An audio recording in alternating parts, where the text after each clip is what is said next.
శ్రీమదశల పరిపూర్ణ బోధకం శ్రీనిత్యం సత్యం స్థితం శివం సుందరం శ్రీ గురుచరణాయ చిత్త సంతోషణం అస్మద్గురు సమారంభం కృష్ణకాంతీపమధ్యమం ఓంకారపీఠ పర్యంతం వందే గురు పరంపరం.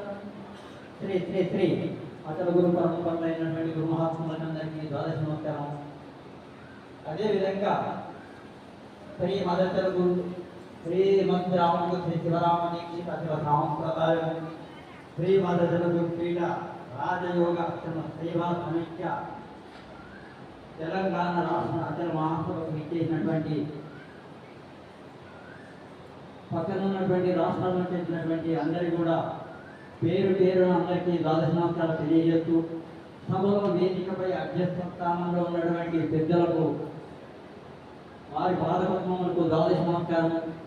అదేవిధంగా ఉపాధ్యక్ష స్థానంలో గౌరవాధ్యక్ష స్థానంలో ఉన్నటువంటి వారికి కూడా ద్వాదశ నమస్కారాలు తెలియజేస్తూ వేదికపై ఆసనమైనటువంటి పెద్దలందరికీ పేరు పేరున ద్వాదశ నమస్కారాలు తెలియజేస్తూ సభలో ఉన్నటువంటి పెద్దలు భక్తాదులు మాతృమూర్తులు ఈ కార్యక్రమాన్ని పురస్కరించుకున్నటువంటి వారి అందరూ కూడా నా హృదయపూర్వక నమస్కారాలు తెలియజేస్తూ పాదపద్మములకు నమస్కరిస్తూ ఈ మహత్కార్యాన్ని తలపెట్టినటువంటి శ్రీ మల్లేపల్లి ఆశ్రమం వెంపటి లక్ష్మీనరసింహం ఆశ్రమం ఇప్పుడు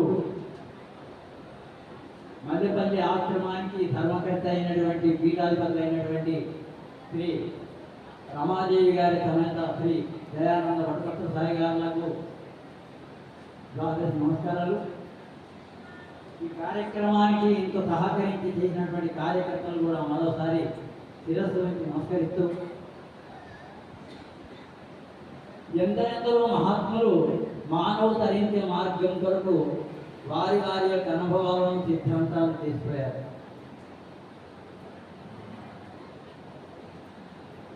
అదేవిధంగా మనం మానవ జన్మ ఎత్తినందుకు గురుపాదము పట్టినందుకు ఎవరైనా సరే ఏ వర్గం వారైనా ఏ మతం వారైనా ఏ సిద్ధాంతం వారైనా ఆచరించాల్సిందే పాటించాల్సిందే.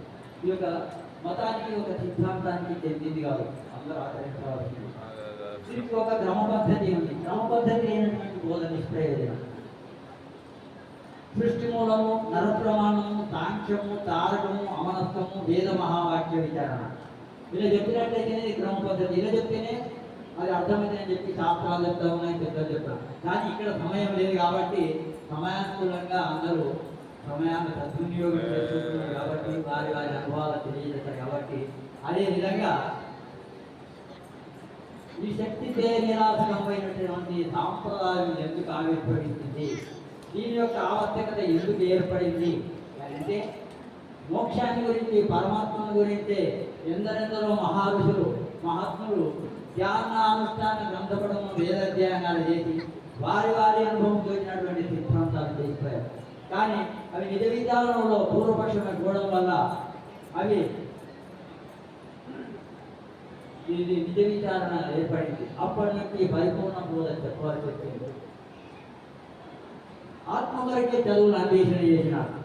చదువు అనగా చూసేది, రాసేది, చదివేది చదువు, అనుభవంలోని ఎరిగేది విద్య. ఆత్మ కొరకే రకరకాలుగా ఊహించినారు. ఆత్మనే బ్రహ్మతత్వంగాని భావించినారు. అదే నిజమని నమ్మినారు. పరిపూర్ణమైనటువంటి వస్తు దర్శనం చిక్కకపోవడం, ఆత్మ కేవలము కలవలేతో వచ్చే పదార్థమే కానీ సత్యము కాదని నిర్ణయం చిక్కకపోవడం వల్ల ఈ పరిపూర్ణ బోధ యొక్క ఆవశ్యకత ఏర్పడింది.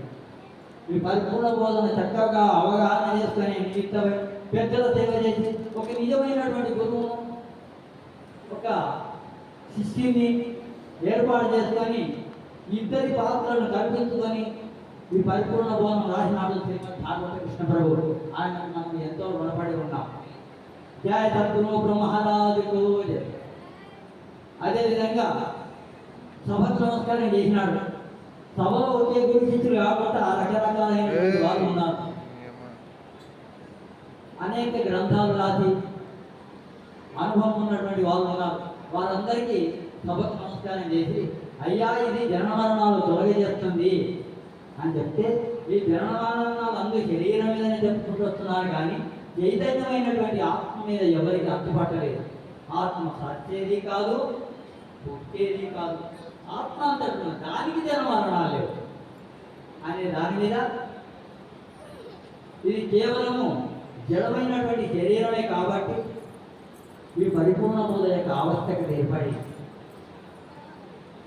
అయ్యా ఇది జన్మరణం తొలగజేస్తుంది అని కృష్ణప్రభు అని చెప్తుంటే అందరూ ఈ జన్మరణాలు ఉన్నాయని తలపెట్టేయడం, అందరూ చూడకపోయినా దాన్ని నమ్మడము జరిగిపోతుంది. ఈ జన్మరణాలను కూడా శరీరం మీద చెప్పుకుంటూ వస్తున్నారు కాబట్టి ఇది సరి అయినటువంటి పద్ధతి కాదు. చైతన్యమైనటువంటి ఆత్మకే సంకల్పం వస్తుంది, దానికి జన్మరణాలు ఉన్నాయని చెప్పి అప్పుడు భగవత కృష్ణ ప్రభువులు అదే జన్మరణాలు తన మీదనే ఆపాదించుకొని ఏదైతే రెండు లేనటువంటి స్థితి ఏదైతే ఉందో, ఏది బోధైతుందో ఆ బోధనే ప్రాధాన్యం ఇస్తూ ఆ పరిపూర్ణ బోధను రాసినాడు భాగవత కృష్ణ ప్రభు. అందువల్ల అహం పదార్థం మీద తోచేటువంటి జనన మరణంతో ఇదారు. ఈ జనన మరణాలు ఉన్నది శరీరానికి తెలియదు. ఈ జనన మరణాలు ఉన్నాయని ఆత్మకే తెలుస్తుంది కాబట్టి ఏ దాని ఎందు జన్మ మరణాలు నా భయభ్రాంతులకు గురవుతుందో అక్కడ జన్మ దాన్ని తొలగజేస్తుంది. అందువల్ల భావంలో ఉన్నప్పుడు భయాన్ని భ్రాంతిని తొలగజేస్తుంది. ఎవరికి లక్షణయుతులైన లక్షణయుతులు ఎవరు? ఉన్నది ఉన్నట్టు విచారించే మనస్తత్వం కలిగినటువంటి వారు లక్షణయుతులు. లక్షణయుతులు కానటువంటి వారు ఎవరు? పాత మతాల మీద సాంప్రదాయాల మీద మనసు పెట్టుకొని నిజబోధను చూడనాడేటువంటి వారు లక్షణయుతులు కాదు. నిష్పాక్షమైనటువంటి మనస్తత్వంతో ఉన్నది ఉన్నట్టు విచారించేటటువంటి మనస్తత్వం కలిగినటువంటి వారు వాళ్ళు నిజమైనటువంటి లక్షణాలు అని చెప్తున్నారు. దీనికి రెండు లక్షణాలు ఉన్నాయి, వినేటి లక్షణం, కనేటి లక్షణం. బోధన గురించి వినాలి, బోధలో ఉన్నటువంటి తత్వాన్ని కానాలి, అప్పుడే పరిపూర్ణ ప్రతిపాదిస్తుంది. పరిపూర్ణ పరపరాయణం దర్శించుకునే గుణం కలిగి ఉండాలి, ఆ లక్షణాలు కలిగి ఉండాలి. అప్పుడు ఎరిక తెలుస్తుంది. ఎరుకను దానిలా చేసుకొని దాన్ని అర్థం చేసుకునే గుణం కలిగి ఉండాలి. అప్పుడు గురువుగారి యొక్క సూచనల ద్వారా బోధన గురించి వినాలి, బోధలో ఉన్నటువంటి తత్వాన్ని కానాలి. బోధను వినడం ద్వారా తనలో ఉన్నటువంటి నిజ స్వరూపం పరిపూర్ణత్వాన్ని గురుముఖంగా విచారించి ఆలోచించినట్లయితే బోధలో ఉన్నటువంటి రహస్యాన్ని ఎప్పుడైతే నీవు గ్రహిస్తావో, ఎప్పుడైతే ఎరుగుతావో, ఎరిగి ఎరుకను విడువు. ఈ బోధలో ఉన్నటువంటి గొప్పతనం అన్నమాట. భాగవత కృష్ణ ప్రభువులు అందించినటువంటి ఈ గొప్ప విశేషం అన్నమాట. సభాముఖంగా తెలియజేయవలసింది. అదేవిధంగా శ్రీ శివరామ దీక్షితుల వారు సాంఖ్యతారకమనస్క వేద మహావాక్య విచారణను గ్రహించి తనలో ఉన్నటువంటి నిజతత్వాన్ని తెలుసుకొని తన తగులున్నటువంటి శ్రీధర స్వాములు చెప్పినటువంటి అనుభవాన్ని శ్రీనిత్యవెలిగటి శ్రీధర స్వాములు జీవించి శివరామ దీక్షితులకు బోధించినటువంటి విద్య. స్త్రీ అనగా ఆత్మ, ఆత్మస్వరూపాన్ని దాటి పెరుగుతున్నటువంటి దాన్ని తెలుసుకున్నారు. అట్టి దానిని శ్రీమద్ పరశురామ నరసింహస్వాముల వారు శ్రీ శివరామ దీక్షితులో 9 శ్లోకాలలో తన యొక్క అనుభవాన్ని తెలియజేసినారు. ఈ అవకాశం ఇచ్చినటువంటి మీ పెద్దలందరికీ మరోసారి నమస్కరిస్తూ జయ సద్గురు బ్రహ్మహారాజుకు జయ. ధన్యవాదాలు రామచంద్రయ్య గారు, వారి యొక్క అనుభవాన్ని చెప్పినారు.